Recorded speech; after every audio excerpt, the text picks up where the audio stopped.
Audio کا تعلق جو ہے وہ ریڈیو سے، مائکرو فون سے. تو ریڈیو کی ایک اچھا براڈ کاسٹر یا ایک اچھا صداکار ہونے کے لیے آپ کے پاس آواز اچھی ہونی چاہیے. اب آواز ضروری نہیں ہے ہر بندے کی اچھی ہو. مثلا ریڈیو پاکستان لاہور پہ ایک بہت بڑے صداکار گزرے ہیں، اللہ نے بریک رحمت کرے، محمد حسین صاحب. بظاہر ان کی آواز اتنی کوئی امپریسو نہیں تھی، اتنی اس میں بیس نہیں تھی اور کوئی خوبصورت آواز نہیں تھی، لیکن ہی واز اے کرافٹس مین. وہ بہت بڑے وہ صداکار گزرے ہیں، ہنرمند تھے وہ. انہوں نے محنت کر کے اپنی آواز کو وہ مولڈ کر لیتے تھے، مختلف آڈیو ویریشنز وہ اتنی دیتے تھے کہ بڑے بڑے صداکار ان کے سامنے کام کرتے ہوئے گھبراتے تھے. تو وہ یہی ہے کہ آپ کو یا تو کوئی اچھا انسٹرکٹر ہو، اچھا آڈیوگرافر ہو، تو وہ آپ کو آڈیو جو ہے وہ اس کے بارے میں وہ بتا سکتا ہے کہ آپ اپنی آواز کو کس طرح سے بہتر کر سکتے ہیں، ڈیولپ کر سکتے ہیں. پھر اس میں ویریشنز آ جاتی ہیں کہ آواز کا استعمال کیسے کیا جاتا ہے. وہ بات کی ایکسرسائزز میں آپ کو میں انشاءاللہ بتاؤں گا. اچھا، یہ ریڈیو ہو گیا. اب آ گیا آپ کا، جب آپ تھیٹر اور ریڈیو، یعنی آپ کی باڈی لینگویج آپ کو آ گئی اور آپ کو آڈیوگرافی آتی ہے، تو پھر آپ کو آپ ٹیلی ویژن اب آ گیا ہے. اب ٹیلی ویژن پہ آپ آ گئے ہیں. تو شروع میں جو ٹیلی ویژن آیا ہمارے ملک میں وہ تو لائیو ہی تھا، ریکارڈنگ فیسلٹی نہیں تھی، تو لائیو ہی ڈرامہ کرتے تھے. اور اس وقت 3 کیمرہ پروڈکشن ہوتی تھی، 3 کیمراز لگے ہوتے تھے. تو جس طرح تھیٹر میں یہ ہوتا ہے کہ اگر 2 گھنٹے کا 3 گھنٹے کا آپ ڈرامہ کر رہے ہیں تو آپ کو پورا اسکرپٹ یاد ہونا چاہیے، چونکہ آپ لائیو پرفارمنس کرتے ہیں. تو اسی طرح ٹی وی پہ بھی شروع میں لائیو پرفارمنس ہوئی. اچھا، اس سے پہلے ریڈیو پہ بھی لائیو ڈرامہ ہوتا تھا، تو اسی لیے اس کو ریہرس کرتے تھے. تو ریہرسلز ہوتی تھی تاکہ لائیو میں آن ایئر کہیں کوئی غلطی نہ ہو جائے، فمبلنگ نہ ہو جائے، کچھ نہ ہو جائے. تو اس لیے اس کے لیے ایک ایک ہفتہ ریہرسلز ہوتی تھی. ایون ریڈیو کا ڈرامہ، اب میں آپ کو بتاؤں گا کہ ریڈیو ڈرامے کو کس طرح ہم کرتے تھے یا کرنا چاہیے یا کرتے ہیں. وہ پڑھ کے ہم پرفارم کرتے ہیں. تو لیکن تھیٹر پہ آپ کو یاد ہونا چاہیے، تو اسی لیے 2 گھنٹے کا، 2.5 گھنٹے کا، 3 گھنٹے کا جو ڈرامہ ہے اس کو یاد کرنا پڑتا ہے، اور اس کے لیے ریہرسلز بہت ضروری ہوتی ہے. یعنی آپ اس کی مشق بار بار. تو پہلے تو یہ ہوتا تھا کہ 2 3 مہینے مشق ہوتی تھی، ڈرامے کی ریہرسل ہوتی تھی تاکہ ڈائلاگ یاد ہو جائے، ایک دوسرے کے ساتھ ہارمنی ہو جائے، ایک دوسرے کے ساتھ کرداروں کے درمیان ایک دوسرے کو پہچان لیں اور اس کو وہ کر لیں تاکہ وہ جب لائیو ہو تو وہ کر لیں. تو اسی طرح جب ٹیلی ویژن آیا تو ٹیلی ویژن پہ بھی چونکہ ریکارڈنگ فیسلٹی نہیں تھی، بلکہ جب بعد میں ریکارڈنگ فیسلٹی آ بھی گئی، وی ٹی آر اس کو کہتے تھے، تب بھی پورا ڈرامہ یاد کرنا پڑتا تھا. پورا ڈرامہ، پورا کردار اپنا ازبر ہونا چاہیے تھا. تو اصولی طور پر تو اب بھی ہونا چاہیے. لیکن اب چونکہ سنگل کیمرہ آ گیا ہے تو اس کی وجہ سے تھوڑی سی خرابیاں بھی پیدا ہو گئی ہیں، اس کی میں بعد میں نشاندہی کروں گا. ٹیلی ویژن جب آیا ابتدائی طور پر تو وہ تجرباتی بنیادوں پر آیا، اور اس وقت ہمارے بڑے اچھے لوگوں نے، جن کا تعلق بہت سوں کا ریڈیو سے تھا، بہت سوں کا تدریس کے شعبے سے تھا، بہت اچھے اچھے لوگ تھے، اور انہوں نے پھر اس کو ڈیولپ کیا. اس میں پھر ڈرامے کو ڈیولپ کیا انہوں نے. وہ جو تھیٹر کا ڈرامہ تھا اس کو وہ انہوں نے ٹیلی ویژنائز کیا، ٹیلی ویژن کا ڈرامہ بنایا. بنیادی طور پر تو ڈرامہ تھیٹر کا ہی تھا. اب جب وہ آیا تو شروع میں مسائل ہوئے ہوں گے ان کو بہت زیادہ، آئی ایم شیور. میں نے تو خیر لائیو ٹیلی ویژن ڈرامہ نہیں کیا، بعد میں ریکارڈنگ میں نے ریکارڈڈ کیے ہیں. لیکن وہ یہ تھا کہ 3 کیمروں میں کس طرح سے ایک فلور، لائٹس اور پھر 3 کیمراز.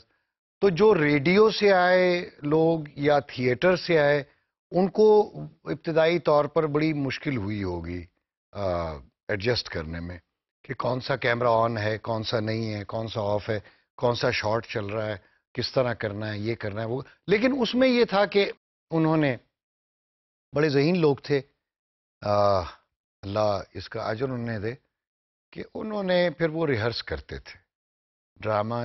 پہلے تو بیٹھ کے پڑھتے تھے پھر اس کو ریہرس کرتے تھے بار بار بار بار بار بار. اس کے بعد اس کی ایک ڈرائی ریہرسل کرتے تھے جس کو ہم ڈی آر کہتے تھے، یعنی وداؤٹ کیمرہ کئی دن مووز پہ، موومنٹ پہ. یہ آپ کو میں بعد میں پھر بتاؤں گا کہ موومنٹ کیا چیز ہوتی ہے، تھیٹر کی کیا ہے، ٹیلی ویژن کی کیا ہے، ریڈیو پہ ہم کیسے موو کرتے ہیں. اب ریڈیو تو نظر تو نہیں آتا لیکن اس پہ بھی اس کی بھی ایک موومنٹ ہے. تو وہ پھر مووز بلاک کرتے تھے جیسے ہم تھیٹر پہ مووز کی بلاکنگ کرتے ہیں. اسی طرح انہوں نے پھر ٹیلی ویژن پہ بھی کیمراز کے حساب سے، شارٹس کے حساب سے انہوں نے مووز بلاک کی کہ فلاں کردار یہاں آئے گا، فلاں یہاں ہوگا، فلاں یہاں ہوگا، فلاں یہاں ہوگا، اس کا 2 شاٹ ہوگا، یہ فل شاٹ ہوگا، جو بھی ہو. وہ پھر انہوں نے پریکٹس کیا. شروع میں لائیو ڈرامہ ہوا، پھر ریکارڈنگ فیسلٹی آ گئی، پھر انہوں نے ریکارڈڈ ڈرامہ کیا کافی. اور الحمدللہ کہ ہمارے ڈرامے نے پھر ایک بڑی پذیرائی حاصل کی. ٹیلی ویژن ڈرامے نے ہماری اتنی پذیرائی حاصل کی کہ بہت سارے ہمارے ہمسائے ممالک بھی بہت متاثر ہوئے. اور آج جو ڈرامہ، ٹیلی ویژن ڈرامہ جس سطح پہ ہے وہ بہت آگے چلا گیا ہے. لیکن وہ جنہوں نے شروع کیا وہ کمال لوگ تھے، بہت پڑھے لکھے لوگ تھے. اور مطلب جس طرح میں نے شروع میں کہا کہ ڈرامے کی ابتدا کہانی سے ہوتی ہے، کہانی کے بغیر ڈرامہ نہیں ہے. اچھا، اگر یہ صرف کہانی ہے تو وہ ڈرامہ نہیں ہے. تو کہانی میں جب آپ مکالمہ ڈالتے ہو تو وہ ڈرامہ ہو جاتا ہے. کردار جب ڈالتے ہو، کردار تو خیر کہانی میں بھی ہوتے ہیں لیکن مکالمہ بڑا ضروری ہے. اب دیکھیں کہ اگر ہم ورلڈ کلاسک میں چلے جائیں، جو بڑے بڑے ڈرامے لکھے گئے، گریک ٹریجڈی سے لے کے شیکسپیئر تک، شیکسپیئر سے لے کے آپ یہاں تک، آپ امتیاز علی تاج تک، اور پھر اشفاق احمد صاحب، بانو آپا کی تک آ جائیں، تو بڑے بڑے ڈرامے لکھے گئے. جو جتنے بڑے ڈرامے لکھے گئے وہ اگر بڑے بنے تو وہ مکالمے کی وجہ سے بنے. مثلا اگر آپ شیکسپیئر کی بات لیتے ہیں، شیکسپیئر کو نو ڈاؤٹ، اس میں شک والی بات نہیں ہے کہ سب سے بڑا ڈرامہ نگار ہم سمجھتے ہیں ان کو. لیکن انہوں نے جو 36 ڈرامے لکھے، ان 36 میں سے جو میجورٹی ہے وہ ڈرامہ پہلے لکھا گیا تھا، یعنی وہ اوریجنل نہیں ہے. دنیا میں ویسے تو خیر کوئی بھی چیز اتنی اوریجنل نہیں ہے، ساری امیٹیشن ہی ہے، ایک دوسرے کو دیکھ کے ہی انسان نے بہت کچھ کیا ہے. لیکن شیکسپیئر کا ڈرامہ بھی اوریجنل نہیں ہے. یہ سارے ڈرامے پہلے تھے. مثلا ہیملٹ کی اگر بات لے لیں تو پرنس آف ڈنمارک پہلے لکھا گیا تھا. جولیس سیزر کی اگر بات کر لیں تو جولیس سیزر پہلے موجود تھا. اسی طرح اوتھیلو، میکبتھ، جو بھی ہے، یہ ڈرامے پہلے موجود تھے. لیکن ان ڈراموں کو کلاسک بنانے میں جس چیز نے زیادہ کردار ادا کیا ہے یا جس کا اس میں حصہ ہے وہ مکالمہ ہے. شیکسپیئر کے ڈرامے پہلے جو انہوں نے ان سے پہلے لکھے گئے وہی ڈرامے انہوں نے اٹھائے، لیکن اس کو مکالمہ دے کر، اور مکالمے اتنے زبردست مکالمے دیے اس کو، ان کرداروں کو زبان ایسی دی، مکالمے ایسے دیے، سپیچ ایسی دی کہ وہ ڈرامے لافانی ہو گئے. تو ڈرامہ بنتا ہی کہانی اور مکالمے سے ہے.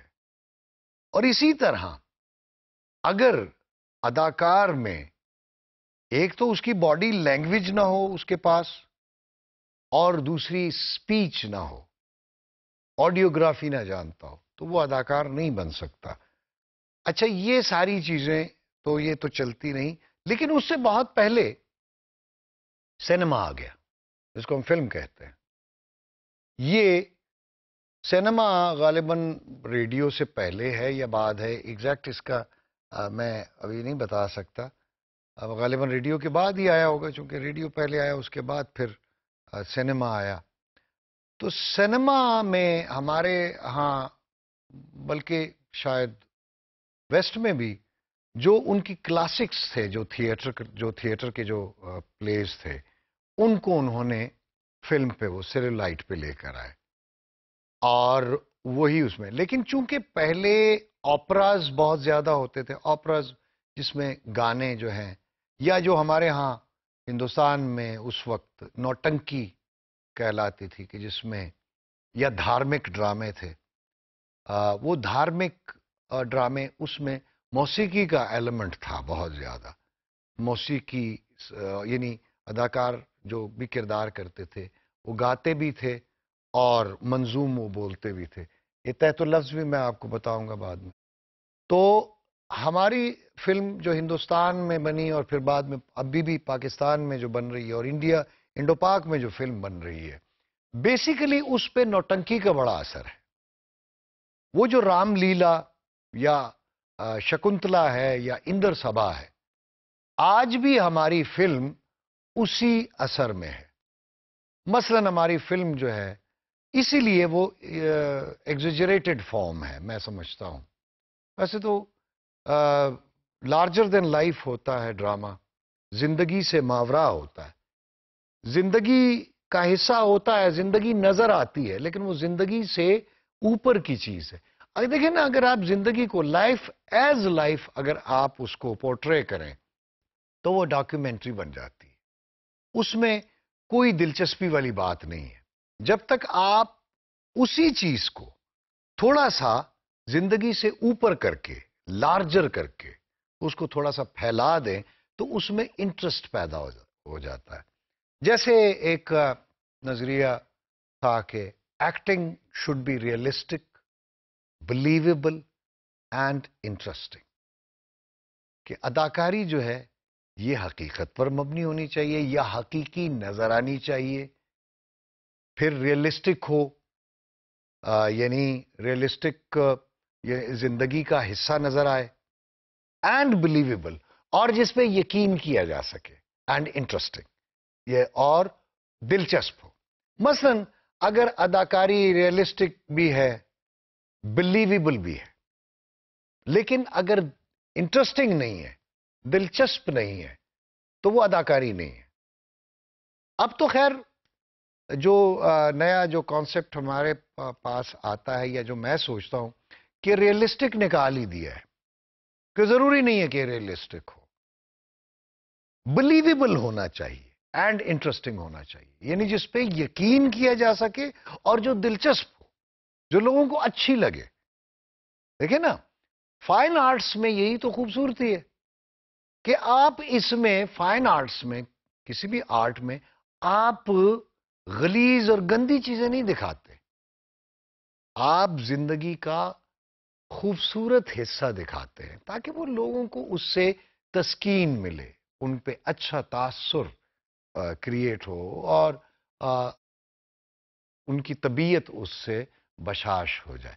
یہ فائن آرٹس کا، یہ آرٹس کا بنیادی مقصد ہی انسان کی ایک تو خیر تربیت ہے، اور دوسری اس کو خوش کرنا ہے، یا اس کو غمگین بھی کرنا ہے۔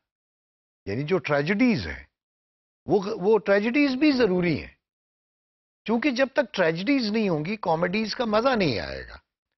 اور کچھ لوگ ظاہر ہے جو خوشحال معاشرے ہیں، جس کو ہم کہتے ہیں کہ بڑے خوشحال ممالک ہیں، خوشحال جو معاشرے ہیں، جن کے پاس زندگی کی تمام لوازمات موجود ہیں، ان کو اب ان کے زندگی میں ٹریجڈی نہیں ہے، تو اسی لیے ان کو ٹریجڈیز زیادہ انسپائر کرتی۔ جیسے ایتھنز میں، یونان میں بڑا خوشحال معاشرہ تھا اور تہذیب تھی بڑی زبردست قسم کی. ان کو کسی قسم کی مصیبت نہیں تھی, کوئی مسائل نہیں تھے معاشی جس طرح کے آج کل کے ہیں. تو اس وجہ سے وہاں پہ ٹریجڈیز زیادہ پاپولر ہوئی. پھر جیسے جیسے انسانی زندگی میں مسائل اور دکھ بڑھتے گئے تو پھر کامیڈیز کا رواج ہوا, تو لوگ ہنسنا چاہتے تھے. تو آج بھی اگر آپ ویسٹ میں چلے جائیں جہاں خوشحال معاشرہ ہے تو وہاں پہ آپ کو دونوں قسم کے تھیٹر نظر آئیں گے, ٹریجڈی بھی اور کامیڈی بھی.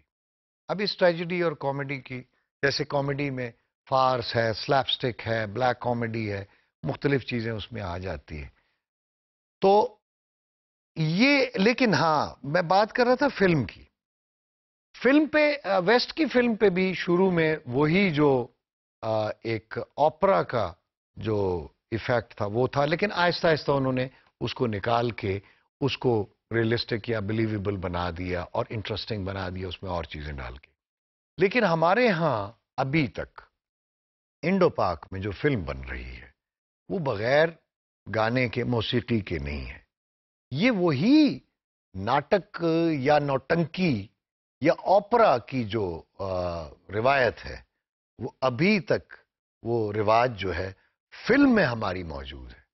اس لیے ہماری فلم کے ایکٹر کی ایک مجبوری یہ ہو گئی ہے کہ اس کو بہت ساری چیزیں بیچارے کو کرنی پڑتی ہیں. ایک تو بنیادی طور پر اس کو رقص آنا چاہیے, ڈانس آنا چاہیے. ویسے ڈانس تو ویسے بھی آنا چاہیے. اچھا, دوسرا اگر گانا وہ خود نہیں گا سکتا تو گانے کے جو لے ہے یا سر ہے یا اس کے گراف سے اس کو واقفیت موسیقی سے بھی ہونی چاہیے. اچھا, پھر اس کو فائٹ بھی سیکھنی چاہیے کیونکہ لڑائی کے سین بھی بہت سارے ہوتے ہیں. پھر اس کو بازیگر بھی ہونا چاہیے, سرکس بھی اس کو آنی چاہیے. بہت ساری چیزیں, یعنی جو فلم ایکٹر کی کے مسائل ہے, یعنی اور پھر اس میں وہ خوبصورت بھی ہو, ڈائنامزم بھی اس میں ایک ہو, ڈائنامک بھی ہو تاکہ وہ اٹریکٹ بھی کرے. یعنی میں فلم کے ہیرو کی بات کر رہا ہوں, میں فلم کے ایکٹر کی بات نہیں کر رہا. There is a hell of a difference between a hero and an actor. تو فلم میں کی ریکوائرمنٹ پھر بڑھ گئی ہیں, بہت زیادہ بڑھ گئی ہیں. تو فلم کی اداکاری میں اور بہت ساری چیزیں جو آپ کو ٹیلی ویژن پہ یا تھیٹر پہ یا ریڈیو پہ ضرورت نہیں ہوتی, جن چیزوں کی فلم کی ایکٹنگ میں آپ کو ان چیزوں کی بڑی ضرورت ہوتی ہے اور وہ آپ کو سیکھنی پڑتی ہے. تو یہ اداکاری کے کچھ اور ڈرامے کے, ریڈیو اور ٹیلی ویژن اور فلم کے بارے میں اور اداکاری کے بارے میں کچھ جو بنیادی معلومات تھیں, میں نے کوشش کی کہ آپ کو وہ آپ تک پہنچاؤں تاکہ آپ کو اس کے ایک تو تاریخ کا پتہ چلے اور دوسرا اس کی ابتدائیہ یا اس کی جو بنیادی چیزیں ہیں ان سے آپ کو واقفیت ہو. انشاءاللہ اگلے پروگرام میں میں ٹیکنیکس آف ایکٹنگ پہ بات کروں گا. اللہ آپ لوگوں کو خوش رکھے اور اپنی حفظ و امان میں رکھے. اللہ حافظ.